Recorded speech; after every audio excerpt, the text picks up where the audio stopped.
एक खटीमा लेकर चल रहे हैं जहां पर उत्तराखंड के मुख्यमंत्री पुष्कर सिंह धामी मौजूद हैं। सैनिक सम्मान समारोह यहां पर रखा गया है और इस वक्त मुख्यमंत्री पुष्कर सिंह धामी इस पूरे कार्यक्रम को संबोधित कर रहे हैं। सुनाते हैं आपको।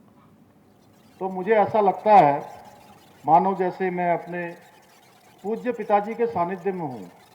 जो अनुशासन मैंने उनसे सीखा, जो सेना के अंदर सिखलाई होती है, वो सच में कुछ न कुछ जीवन में हम उसको पाकर आज अपने कर्म पथ पर आगे बढ़ रहे हैं। और आज मैं ऐसे ही अपने परिवारों के बीच में हूँ। भाइयों बहनों, पिताजी की ये 5वीं पुण्यतिथि को लेकर जब मैंने माताजी से पूछा कि किस प्रकार से हमें उनकी पुण्यतिथि पर कोई कार्यक्रम करना चाहिए, किस प्रकार से उनको मनाना चाहिए, क्योंकि माताजी की बहुत इच्छा रहती है कि कोई न कोई कार्यक्रम जरूर होना चाहिए, क्योंकि पिताजी भले ही उनका छोटा दायरा था यहाँ, लेकिन उनका हमेशा ही रहता था कि कोई भी कार्यक्रम हो तो जरूर जो है सबको बुलाया जाए, किसी न किसी रूप में सबको सम्मिलित किया जाए। तो माताजी ने कहा कि उनकी पुण्यतिथि पर ऐसा काम करो कि जिससे जो हमारी वीरांगनाएं हैं, वीर नारियां हैं, सैनिक हैं, या और कुछ काम कर सकते हो तो जो मेधावी विद्यार्थी हैं उनकी कुछ मदद हो जाए, उनको आगे बढ़ाने में कोई प्रोत्साहन मिल सके, तो ऐसा कार्यक्रम करना चाहिए। इसलिए उनकी पुण्यतिथि पर सैनिकों और उनके परिवारों का सम्मान हो जाए, ऐसा मेरी माँ की भी इच्छा थी। और मैंने कहा कि इससे अच्छा और क्या हो सकता है कि प्रत्येक वर्ष मैंने तय किया कि प्रत्येक वर्ष, क्योंकि पूज्य पिताजी जब सेना में थे और सेना के बाद भी हमेशा वो समाज के बारे में सोचते थे, सैनिकों के बारे में सोचते थे, अपने पुराने मित्रों के बारे में इतने प्रसन्न होते थे जब वो मिलते थे।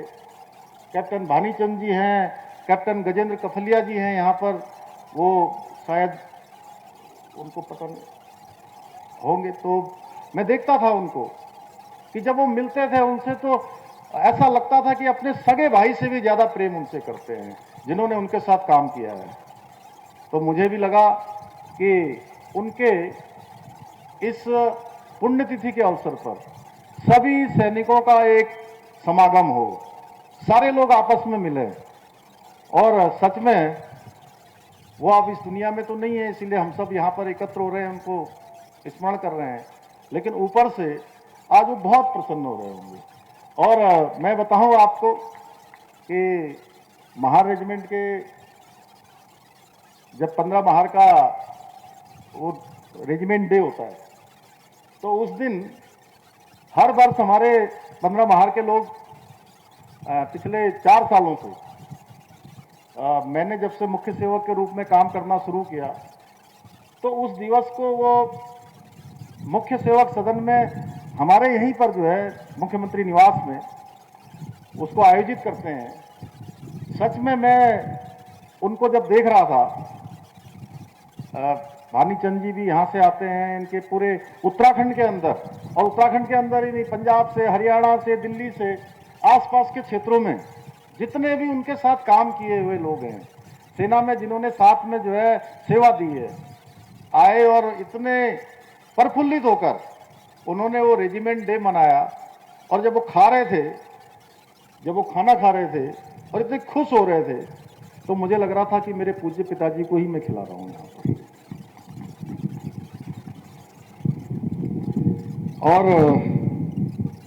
आज जब हम पुण्यतिथि के अवसर पर इसको सैनिक सम्मान के रूप में मना रहे हैं, तो मैं समझता हूँ कि उनको और हमारे वीर सैनिकों को श्रद्धांजलि देने का इससे उत्तम कुछ और नहीं हो सकता है। इसके लिए मैं आर्मी वाइस वेलफेयर एसोसिएशन, सेवा संकल्प धारणी फाउंडेशन और खटीमा क्षेत्र और उसके आसपास के क्षेत्रों के बड़ी संख्या में लोग यहाँ पर पधारे हैं, मैं उन समस्त भाई बहनों का हृदय से आभार व्यक्त करता हूँ जिन्होंने आज इस पुण्य स्मृति को समर्पित इस समारोह को भावपूर्ण तरीके से इसको आयोजित किया है। भाइयों बहनों, आर्मी वाइफ वेलफेयर एसोसिएशन जिस समर्पण और सेवा भावना के साथ हमारे शहीदों के परिजनों और वीरांगनाओं के लिए काम कर रही है, वो निसंदेह प्रशंसनीय है। उसकी जितनी प्रशंसा की जाए उतनी कम है। साथ ही सेवा संकल्प धारणी फाउंडेशन ने भी हमारे राज्य में सेवा और संवेदना की जो मिसाल प्रस्तुत की है वो अनुकरणीय है। लगातार अनेक काम इस फाउंडेशन के माध्यम से हो रहे हैं, अनेक शिविर लगाए जा रहे हैं, अनेक जो हमारे ऐसे बच्चे हैं प्रतिभावान हैं, उन अभावों के कारण से वो आगे नहीं बढ़ पा रहे हैं, उनको प्रोत्साहन करने का काम हो या चिकित्सा के शिविर लगाने हो, अनेक काम कर रहे हैं। इसके लिए मैं इन दोनों संस्थाओं से जुड़े हुए सभी महानुभावों को, सभी सदस्यों को बहुत धन्यवाद देता हूं। मैं आशा करता हूं कि भविष्य में भी प्रत्येक वर्ष पुण्यतिथि के अवसर पर इस प्रकार का सम्मान समारोह अब हमेशा आयोजित किया जाएगा और ये हमारे सैनिकों को, वीरांगनाओं को ये दिवस समर्पित रहेगा। भाइयों बहनों, आज से 5 वर्ष पूर्व आज का दिन मेरे लिए बहुत कष्टप्रद और दुखद दिन रहा, जब मैंने अपने पूज्य पिताजी को, जो मेरे हमेशा प्रेरणा स्रोत रहे, उनको खो दिया। और मैं जब भी अपने पूज्य पिताजी को याद करता हूं तो आंखें नम हो जाती हैं। और साथ में मुझे याद आता है कि किस प्रकार से सेना में काम करते हुए, सेना की वेतन से और सेना के वेतन के बाद, उनके रिटायरमेंट के बाद किस प्रकार पेंशन से हम लोगों का जीवन आगे बढ़ा है, किस प्रकार से हमने शिक्षा ग्रहण करी, किस प्रकार से हमने अनेक काम, जैसा अभी जनरल साहब संदीप जैन जी कह रहे थे, आज चूंकि सेना में काफी सारे काम आदरणीय प्रधानमंत्री मोदी जी के कालखंड में आज सेना को प्राप्त हो रहे हैं, चाहे 1 रैंक 1 पेंशन हो या सेना में काम करने वाले लोगों को अच्छी सुविधा हो, अच्छा वेतन हो, हर प्रकार की सुविधाएं मिल रही हैं। आप याद करिए वो समय जब सेना में काम करने वाले हमारे सैनिक जो सियाचिन ग्लेशियर में अनेक ऊंची पर्वतों की चोटियों पर सेवाएं देते थे, लेकिन उनको अच्छे उपकरण नहीं मिलते थे, अच्छे जैकेट नहीं मिलते थे, अच्छे उनको बूट नहीं मिलते थे, खाने के लिए भी तमाम प्रकार की परेशानियों का सामना करना पड़ता था। लेकिन आदरणीय प्रधानमंत्री के बनने के बाद, मोदी जी के बनने के बाद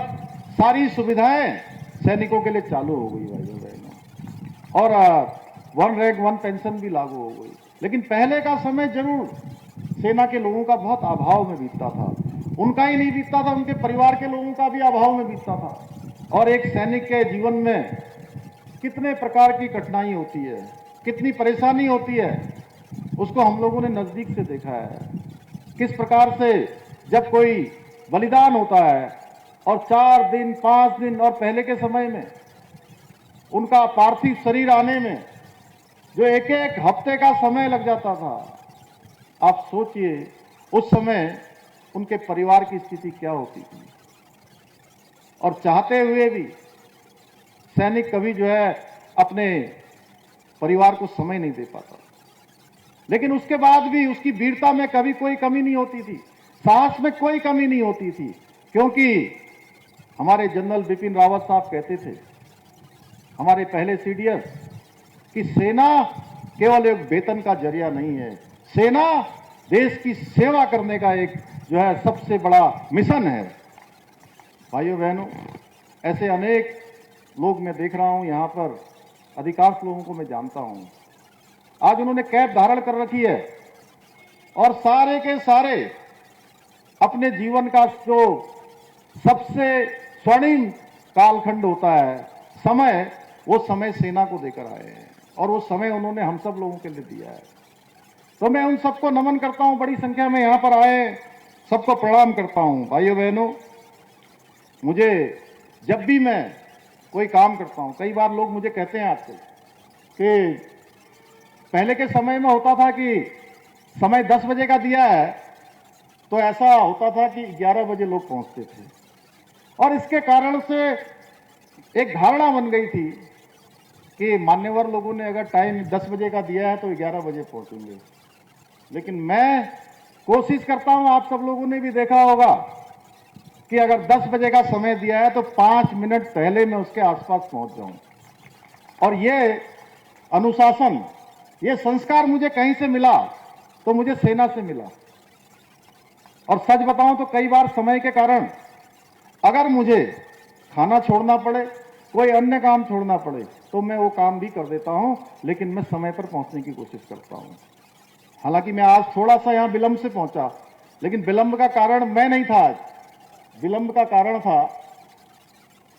वहां से, देहरादून से यहां की दूरी को हमने माना था कि हम 1 घंटे में पहुंच जाएंगे, लेकिन आज यहां पहुंचने में हमको 1 घंटा और 25 मिनट लग गया, इसलिए मैं थोड़ा सा विलंब से पहुंचा। लेकिन मैं आप सबको प्रणाम करता हूं, आपका धन्यवाद करता हूं कि जितनी संख्या यहां पहुंचने पर इस पंडाल में थी, उसमें से एक भी कम नहीं हुई। सारे लोग जो है यहां पर बैठे हुए हैं। भाइयों बहनों, आज जो मूल्य, जो सिद्धांत, जिनकी शिक्षा मुझे पूज्य पिताजी से और सेना से मिली, उन्हीं मूल्यों के सहारे मैं आज जनसेवा की राह पर चल पा रहा हूं, कुछ फैसले ले पा रहा हूं, आदरणीय प्रधानमंत्री जी के मार्गदर्शन में राज्य को आगे बढ़ाने के लिए काम कर पा रहा हूं। और मैं अपने पूज्य पिताजी की बात करूं तो उनके सिद्धांत, उनका संघर्ष में जो जीवन था, वो बताते थे कि जो है जब मैं भर्ती होने के लिए गया, जनरल साहब, भाई साहब आप भी सेना के हमारे रक्षा मंत्री रहे हैं, तो कह रहे थे कि जो है वो मेरा वजन कम हो जाता था। तो बोले मैं खूब केले खा के गया, तब जाके मेरा वजन जो है वहां पर जो है पर्याप्त हुआ, जितना सेना को उस समय वजन चाहिए होता था। तो ऐसी ऐसी बातें, इतने प्रकार की सेना के बारे में, उनके वीरों के बारे में, उन्होंने अपना संपूर्ण जीवन बहुत सादगी के साथ जिया।